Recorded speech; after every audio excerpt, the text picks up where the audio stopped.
विज्ञान से जुड़ी नवीनतम वीडियो को देखने के लिए चैनल की सदस्यता लेना ना भूलें और विज्ञान से संबंधित सभी वीडियो पर जानकारी लेने के लिए बेल आइकन जरूर दबाएं।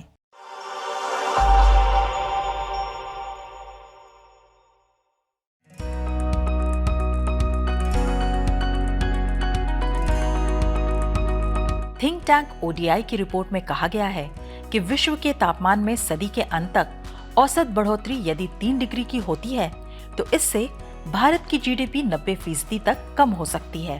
रिपोर्ट में चिंता जाहिर की गई है कि दुनिया में जिस प्रकार से जलवायु निष्क्रियता दिख रही है उससे ये खतरा बढ़ता हुआ दिख रहा है। रिपोर्ट में कहा गया है कि जलवायु परिवर्तन की मार विकासशील देशों पर सर्वाधिक होगी। भारत इसका उदाहरण है।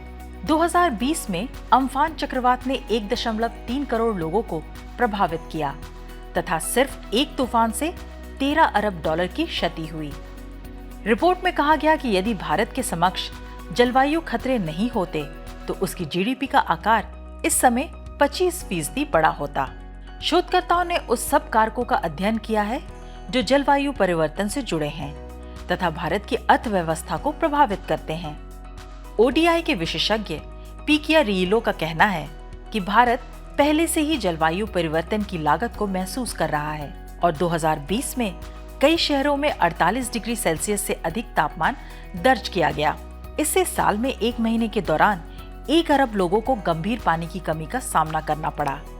यदि वैश्विक तापमान वृद्धि को 1.5 डिग्री सेल्सियस तक सीमित करने के लिए उत्सर्जन में कटौती करने के लिए पर्याप्त कार्रवाई नहीं की गई तो भारी कीमत चुकानी पड़ेगी।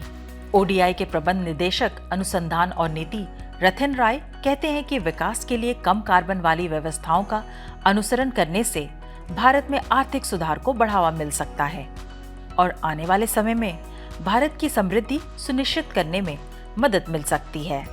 निम्न कार्बन विकल्प अधिक कुशल और कम प्रदूषणकारी होते हैं, जिससे स्वच्छ हवा, अधिक ऊर्जा सुरक्षा और तेजी से रोजगार सृजन जैसे तत्काल लाभ मिलते हैं। रिपोर्ट के अनुसार अगले दशक में भारत की नीति, निवेश और राजनयिक विकल्पों पर बहुत कुछ निर्भर है। फिलहाल G20 देशों में सिर्फ भारत ही ऐसा देश है जो तापमान बढ़ोतरी को 2 डिग्री तक सीमित रखने के लक्ष्यों के अनुरूप काम कर रहा है।